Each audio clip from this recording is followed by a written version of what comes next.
ಇನ್ನು ದಲಿತ ಒಳ ಮೀಸಲಾತಿ ಜಾರಿಗೆ ಕಸರತ್ತು ನಡೆಸ್ತಾ ಇದ್ದ ಸರ್ಕಾರಕ್ಕೆ ಶಾಕ್ ಉಂಟಾಗಿದೆ. ಕಾಂಗ್ರೆಸ್ ಪಾಳೆಯದ ಎಡಬಲ ಮೀಸಲಾತಿ ಗುದ್ದಾಟ ಸ್ಫೋಟ ಆಯ್ತಾ? ಎಡ ಸಮುದಾಯದ ಸಚಿವರ ಒತ್ತಡಕ್ಕೆ ಬಲ ಸಮುದಾಯದ ಸಚಿವರು ಆಕ್ಷೇಪ ವ್ಯಕ್ತಪಡಿಸುತ್ತಿದ್ದಾರೆ. ತಮ್ಮದೇ ಸರ್ಕಾರದ ನಿರ್ಧಾರದ ವಿರುದ್ಧವೇ ಧ್ವನಿ ಎತ್ತಿದ್ರ ಪರಮೇಶ್ವರ್ ಅನ್ನುವಂಥ ಕುತೂಹಲ. ದಲಿತರನ್ನ ಬಿಜೆಪಿ ಛಿದ್ರ ಮಾಡಿದೆ ಅಂತ ಒಳ ಮೀಸಲಾತಿಗೆ ಪರೋಕ್ಷವಾಗಿ ಆಕ್ಷೇಪವನ್ನು ವ್ಯಕ್ತಪಡಿಸಿದ್ದಾರೆ.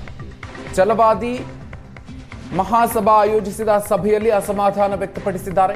ನಮ್ಮ ಶಕ್ತಿ 24.1% ಇತ್ತು, ಪಿತೂರಿ ಮಾಡಿ 665ಕ್ಕೆ ಇಳಿಸಿದ್ದಾರೆ. ಪಿತೂರಿ ಮಾಡಿ ದಲಿತರನ್ನ ಒಡೆದು ಛಿದ್ರ ಮಾಡಲಾಗಿದೆ ಅಂತ ಹೇಳಿ ತಮ್ಮ ಅಸಮಾಧಾನ ವ್ಯಕ್ತಪಡಿಸಿದ್ದಾರೆ.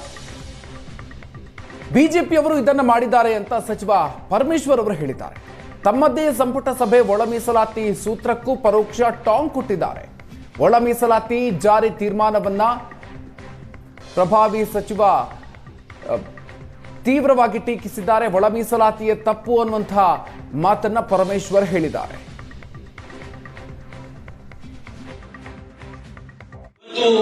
ಒಂದೇ ಒಂದು ಸೆಂಟೆನ್ಸ್ ನಲ್ಲಿ ಹೇಳ್ತೇನೆ, ಹೆಚ್ಚಿಗೆ ಹೇಳೋದಿಲ್ಲ. ನಮ್ಮ ಶಕ್ತಿ 24.1% ಇತ್ತು, ಪಿತೂರಿ ಮಾಡಿ ನಮ್ಮನ್ನ ಹೊಡೆದು ಇವತ್ತು 665ಕ್ಕೆ ಇಳಿಸಿದ್ದಾರೆ. ಇದು ಆಗಬಾರ್ದಾಗಿತ್ತು. ದುರ್ದೈವದ ಸಂಗತಿ, ಪರಿಶಿಷ್ಟ ಜಾತಿಯನ್ನ ಹೊಡೆದು ಛಿದ್ರ ಮಾಡತಕ್ಕಂತ ಕೆಲಸವನ್ನ ಭಾರತೀಯ ಜನತಾ ಪಾರ್ಟಿಯವರು ಮಾಡಿದ್ದಾರೆ. ಇವತ್ತು ಒಂದೇ ಒಂದು ಸೆಂಟೆನ್ಸ್ ನಲ್ಲಿ ಹೇಳ್ತೇನೆ, ಹೆಚ್ಚಿಗೆ ಹೇಳೋದಿಲ್ಲ. ನಮ್ಮ ಶಕ್ತಿ 24.1% ಇತ್ತು, ಪಿತೂರಿ ಮಾಡಿ ನಮ್ಮನ್ನ ಹೊಡೆದು ಇವತ್ತು 665ಕ್ಕೆ ಇಳಿಸಿದ್ದಾರೆ. ಇದು ಆಗಬಾರ್ದಾಗಿತ್ತು. ದುರ್ದೈವದ ಸಂಗತಿ, ಪರಿಶಿಷ್ಟ ಜಾತಿಯನ್ನ ಹೊಡೆದು ಛಿದ್ರ ಮಾಡತಕ್ಕಂತ ಕೆಲಸವನ್ನ ಭಾರತೀಯ ಜನತಾ ಪಾರ್ಟಿಯವರು ಮಾಡಿದ್ದಾರೆ.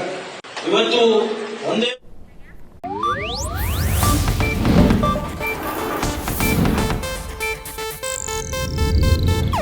ಇದು ಏಷ್ಯಾನೆಟ್ ನ್ಯೂಸ್ ನೆಟ್ವರ್ಕ್ ಪ್ರಸ್ತುತಿ.